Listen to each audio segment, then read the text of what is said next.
welcome to the Kamado Show. I'm Brandon. And I'm Coley. We are the brother-sister anime duo, and not in a love you like a brother-sister kind of way, but as in go ask our mom, she's the same person.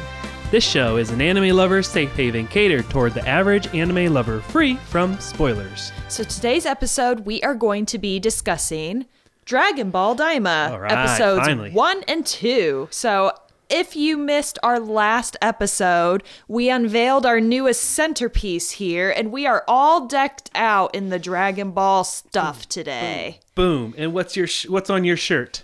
I have Saiyan Jim. Very nice. You can see it?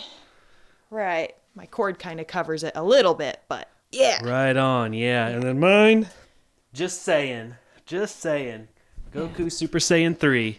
I'm excited that we're wearing some actual anime merch. Like, most of the time we just wear color-coordinated clothes, so it's cool that we're actually wearing some anime merch and showing all of our cool anime stuff. Yeah. So, let's get into it. So we have King Goma, right? So that's kind of the first scene we see of this. And first, kind of one of the early things he asks when he's watching these playbacks with all the videos, they're asking, he says the phrase, "Is he Majin?"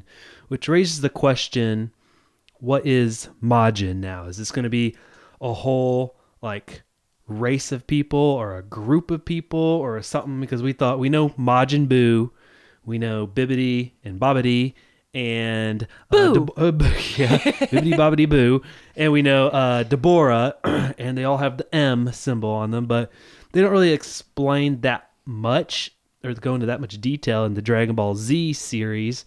Okay, but now I we're was in Dragon going to Ball ask you Daima. about that, like, because you're a lot more familiar with the Dragon Ball series than what I am, kind of growing up on it. If they had gone into the Majin thing at all in Dragon Ball Z, or no? Some, but it's an opportunity now for them to expand this universe or this thing. They say something along the lines of, "Oh, he's the demon, or he's the king of the demon realm," and it's just kind of like, they don't really ever explain that, so it's not that impressive, I feel like. Okay. We know of like the other world, and then Home for Infinite Losers, or if you're watching the more censored version, or just Hell, but that's not the same thing here. We're talking, that's totally different than the demon realm now is what they're doing here. So I guess within the Dragon Ball Z series, Majin refers to a term that refers to demonic and magical beings, again in the Dragon Ball series, known as demon people. So, Okay. but now we're actually getting into it a little more.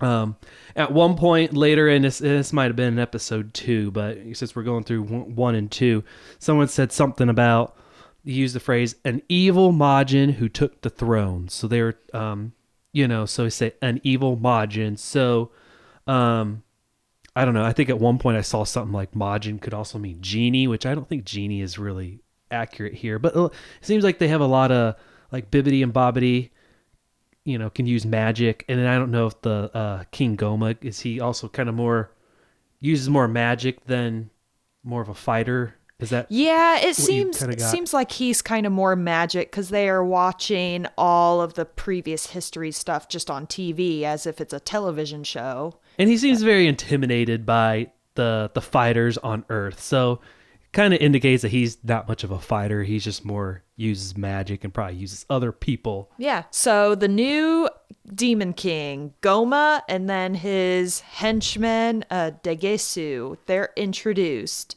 Now, the Goma King, he becomes the new Demon King after Deborah is killed. Yeah. Deborah gets killed by Boo. So then Degesu is the younger brother of the Supreme Kai, who we're more familiar with, which, like, they're identical. Originally, Right. when I saw it, I thought, what's the Supreme Kai doing with this rando dude? Yeah, I mean, I think maybe just a slight change in their skin pigmentation, just a little bit. But yeah, I'm sure they did that on purpose to make them look, really drive that home that they're siblings. Yeah, they are related, so it makes sense. So he sees Goku and his friends as a threat to their plan. So he's like, well, we gotta get rid of these guys first. Which I wonder why. Like, they're all the way on Earth and they're in the demon realm. What are his plans that he's worried what, like, some Earthlings are going to do who aren't even on the same planet as them? That's a good question because, yeah, they're already in the demon realm. It's, like, almost impossible for them to cross back and forth. Right. And as we'll discuss later, it's so hard for anyone who has left the demon realm to get back. And no one on the other side has the pin to get back, which I know you said we discuss later, but yeah, kind of, and perhaps maybe that's a plot hole. Like, why? Yeah, maybe it'll make more sense as we go along.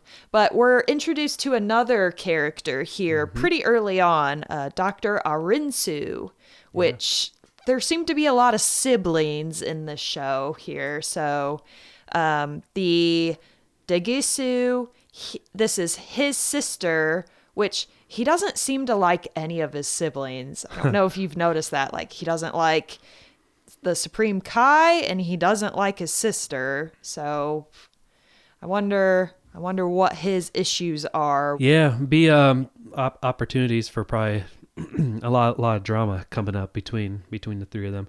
And I'd like to know sort of how Supreme Kai comes from this world into here, and I guess a lot of the Kais in general, because there's Supreme Kai and when they're going through that Majin Buu saga, there was a lot of other Kais who looked like him.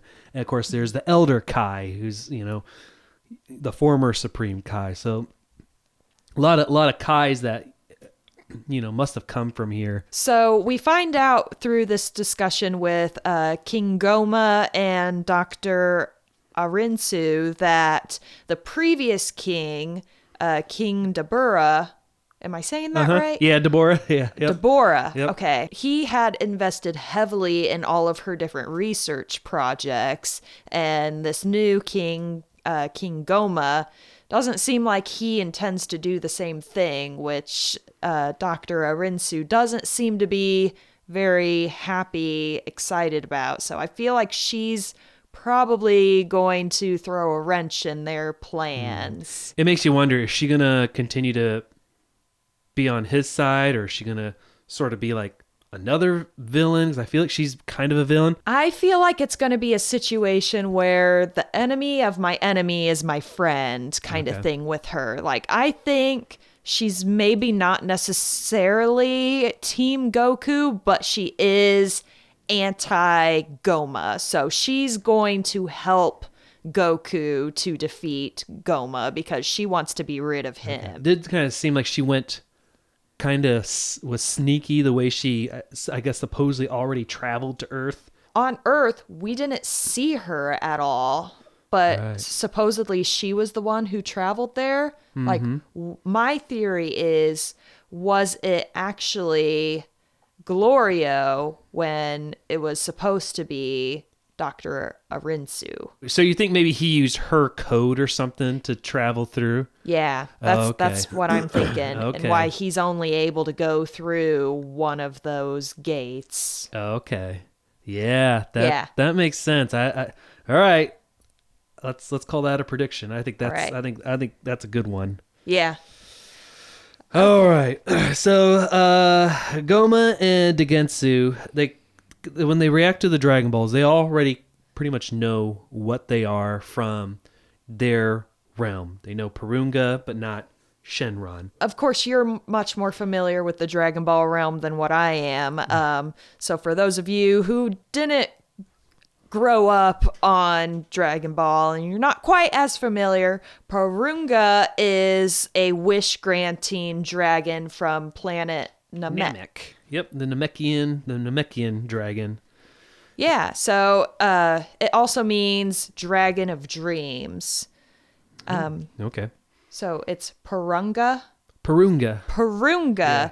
Is stronger than Shenron, who everybody should know who Shenron is. I'm not always entirely sure how they consider strength. I know at first is because I thought it was because he granted more wishes, but then now Shenron also grants 3 wishes, and there's like what you could wish for as far as it gets a little complex. But once Dende came to Earth, he was able to expand that out so they could have 3 wishes instead of 1, which they had while Kami was the guardian of the earth. With this conversation between Goma and Degisu, we kind of discover that the Dragon Balls on Earth are different than the demon Dragon Balls, which 3 Tamagami protect the demon Dragon Balls, basically. And it seems like, I'm guessing there are only 3. That's what it looked like. At least from the pictures, they said it showed 3. So is that safe to assume there's 3? I think so. And it seems like the demon ones, they can wish for darker kinds of wishes. Yeah, because Goma said that he's like, well, I can't just what do you say, like wish for them to be dead or something like that. Yeah, he made it a point to say, oh, Earth's Dragon Balls use white magic. So of course then he has a creative idea, or maybe not so creative idea, because we're just gonna kind of repeat the idea of Dragon Ball GT here. Well, let's just make them young. I wish they were young again. So anyway, that's what he does. Wishes to make them young. Because like, well, on Earth they consider youth a good thing, right? So I'm just helping them out. So that's his little workaround for that. And also how we can kind of, get a more canon version of GT where we kind of circle back to the basics a little bit. I'm like, oh, come on. I'm not going to hate. I'm not going to hate on it. But I'm like, come on. You're getting more Dragon Ball. We've already done Goku as a kid again through GT, even though it wasn't kid. Anyway, whatever. Here we go. What do we got next? So they were planning out what their 3 wishes were going to be. So we already talked about the first one. The second one was that they wanted to bring back the evil third eye. Mm-hmm. So this evil third eye was lost during King Deborah's father's kingship. So they want to bring it back because this eye grants exceptional power to the wielder when placed on the forehead. Basically, you can rule with an iron fist and no one can stand against you. Cool. We have another Tien Shenhan now. Yeah. The guy with the eye who they made super weak after Dragon Ball and they turned to Dragon Ball Z. Yeah. Oh, that's funny. Oh, man. I kind of forgot about him. Yeah, they kind of did him dirty. I mean, they kind of brought him back a little. He had a moment to shine in the Cell saga, but with that Tri-Beam cannon. But yeah, our boys got did dirty in Dragon Ball Z after that. I need to go back and rewatch some of that stuff. It's just the classics. Uh-huh. Yeah. But so then we have the third wish, which it wasn't really confirmed like what they were planning on doing with the third wish. He said give what's his name, Neva? Is that the Namekian from the Demon Realm? I know he said like he promised him to give 1,000 years back to him. Don't know if he would follow through with that or not, but he did say that. Mm-hmm. And he's kind of bummed when they he's like, "Oh, man, so I can't give that back to you." And he's like, "Oh well." Oh, so that's how he was able to talk Neva into going with them? I think so. Oh, okay. Yeah, because he's like over 1,000 years old or something like that. And then he said, "I'll give you 1,000 years back." That I missed. Yeah. Because I was going to go into how Degisu was wanting to use the wish for himself. And I was going to ask you, what do you think he wants to wish for? Well, and who knows? He seems pretty slimy, like the kind of guy who wouldn't follow through with his word anyway. Maybe he would have just said, forget you. But I don't think so, because I think he still has uses for Neva. Just seems like a important tool if he's the last remaining Namekian in their realm, and he has power that he seems to be willing to help him with. I was wondering if Degisu, because he had said, "Oh, can I use one of the wishes?" He's going to wish, because he hates both of his siblings, I wish to be an only child.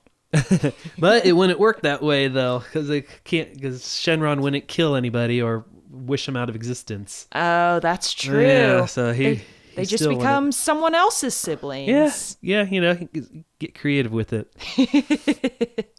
So speaking of Neva, we're introduced to this Demon Realm Namekian who we've been talking about. It's so funny. He looks just like Kami, except he's not wearing the symbol, with a few minor differences. But he has his Kami's cape. He's got Kami's cane. he's basically just the Kami of the demon realm, really, before he fused with Piccolo. So I don't know, that's kind of neat. Of course, he created the Dragon Balls in the demon realm, which, when the Namekians left the demon realm, they eventually kind of continued that pattern. Then on Namek, and then eventually on Earth. Then Neva, he seems to have like this ability to automatically gather and activate the Dragon Balls. Do any of the other Namekians have any abilities like that? Not that I know of. I think he just seems to have be able to just knows how to use his power a lot more. I forget the guy's name. Guru, maybe. Who's the big huge guy who's like the king of all Namek? Oh, I know who you're talking about. Was it? But It's not Guru, is it? I've drawn a blank. But anyway, I don't know. Maybe he could. I don't know. But he was the one. When he died, the Dragon Balls went away, so they had to find another one to a predecessor after him. Who knows? Maybe he could. He seemed to have a lot of powers. so we kind of go into the Universe 7, which was explained in Dragon Ball Super. So it's kind of cool how they kept this continuity between, because sometimes they kind of forget things in Dragon Ball Z. They forget a lot of the stuff that happened in the past. But so here they mention Universe 7, which is a bigger deal in Dragon Ball Super. They have all 12 universes in all, 7 being the one that we're familiar with. So they mention Universe 7. So it's kind of cool that they connect to that in a sense. Yeah, it's just all kind of coming together in a sense. So then we fast forward, we're back on Earth. We're celebrating Trunks' birthday. So we're at his birthday party. So it kind of reveals that Daima takes place pretty much right after they defeated Majin Buu. They said happy return to Earth day after they said happy birthday Trunks. It goes happy birthday Trunks and happy return to Earth, return to existence day Earth. Something like that. So it's okay, so they recently defeated Majin Buu, and they explained a couple other things with Supreme Kai and Kibito being separated. He's like, I thought you did that Patara fusion or something like that. And so basically it just says they just did that. And they're like, well, now we're in good terms with Boo. He just basically absorbed us and released us again. That was pretty cool. I liked that they explained that and were able to separate the two of them again. Because, Boo did have the ability to kind of split apart. That's exactly what they did with Vegeta and Goku, and that's how they were able to get out of that. So, yeah, that makes sense. I love the humor where they'd start to poke fun at each other's heights. He's like, Goku says to Trunks, yeah, I think it was around 15. You'll be short, but around 15, you'll hit a crazy growth spurt. And oh yeah, that's about what happened with you, wasn't it, Goku? Krillin said. And Goku's like, well, unless you're like your dad, then you'll probably never hit it. And of course, then Vegeta's really ready to fight then at that point, which they do end up sparring. Yeah, they did end up sparring. And of course, Goku is able to overpower Vegeta, which makes me sad. I just want Vegeta just to beat his butt one day and just put him in his place. Yeah. Well, have you ever watched the Dragon Ball superhero movie? At the very end, he wins, right? Yeah. Well, maybe we should call it spoiler for that. We're the no spoiler guaranteed show. But that's been out for years and years and years. I don't think that's if our audience is who they are. They should know that. But yeah, finally, I'm just remembering the movie theater, people cheering. Yes, when he finally won. It was so funny. There was a guy sitting near us who was dressed as Vegeta, and we were all just celebrating around him, good job, man, you did it. Oh, that's funny. I bet that guy loved that. Okay, well, I wanted to stop and ask a question. All right, a viewer question. Both for our audience to answer in the comments at the Kamado Show. Tag us. Let us know what you would answer. But I'll ask you, what is your favorite thing about your least favorite character in Dragon Ball? And my least favorite character in the Dragon Ball universe is, oddly enough, since we're kind of talking about this, is Majin Buu. Really? You say which Majin Buu? I don't care any of them. They're all super annoying because you blast him to bits. As long as one little particle is still there, he can just grow back. And I'm like so tired. I'm so tired of this thing in Dragon Ball where they can just regenerate. I'm tired of villains that can regenerate, and I'm worried we're gonna get a lot more of that in Daima, and I'm so tired of it. But anyway, I gotta say something I like about him now. Yep, you have to pick something. What's your favorite thing about him? I guess it's kind of cool that he's on the good guy side now, so they do have someone who can, I don't even want to say count on, because they really can't count on him. He either sleeps or wants to do other stuff, but it's kind of cool that they have him on their side a little bit. But again, at the same time, it's kind of like when you beat a boss in a video game, and then finally you get control of the boss, and he's like so worthless. weak. Yeah. Oh my gosh. Yeah, it's just like, okay, so yeah, he's kind of a nothing side character now all of a sudden, and throughout that they say, oh, he's so strong, but like, how many times did they blast Boo to bits? And he just regenerates. He's like, is he really that strong? Is it just his ability He's to just keep indestructible? Well, yeah, he just keeps almost regenerating. He just like basically regenerates his stamina and everything. He just basically wears you out. Yeah, it's such an annoying villain, and I'm worried we're just gonna get more of that in this. And it seems like everything from Cell on, all the villains could just regenerate. I'm like, oh my gosh, like I'm so tired of villains that can just regenerate. Yeah. Anyway, rant's over. You really got me going on that one. What about you? All right. So if you've been with us since our very first episode, I've talked about this previously. I do not like Goku. Don't hate on my boy. I know he's the main character. I know he's our centerpiece for the day. He's pure I heart. know I know he's on my shirt even, and Yeah. your shirt even, but I do not like Goku. He's just a bad dad. He's a terrible husband. Like, he's just so self-centered. Yeah, I mean, somewhat, but sometimes he has some good reasons for doing what he's got to do. The like dumb over gluttonous kind of character who only cares about working out. Like, he's neglected all of his children. I mean, Piccolo raised Gohan. Yeah, but it's because he was dead. He Yeah, couldn't. some of the time, but Goku won't even provide for his family. Like, Chi-Chi will ask him, you need to go work and make us money. Yeah. Nah, I'm going to go train. Screw you guys. Yeah. Okay, well, one thing that I like about him, I mean, aside from like income generating work, he is a hard worker. So like, it is inspirational to like wear his stuff at the gym and stuff. Yeah, so. he always overcomes whatever challenge is presented to him. He's always finding the next step up, which is such a good like motivational mindset to have in life. But yeah, you see so many people in the gym wearing shirts like that just because they're Look at all the weight always trying he's to reach to the carrying. next level. Yep. Yeah. So, yeah, so he is a hard worker in the areas that he cares about. I will give him that. Yeah. Okay. All right. So what about you, the audience? Who is your, again, favorite thing about your least favorite character? And do you agree with our takes? Yeah. Let Yeah. us know. I feel like I will get a lot of hate for my take. Yeah, maybe. Well, you may get some Vegeta sympathizers. Go on your Vegeta. side. He's Yeah. the coolest. Yeah.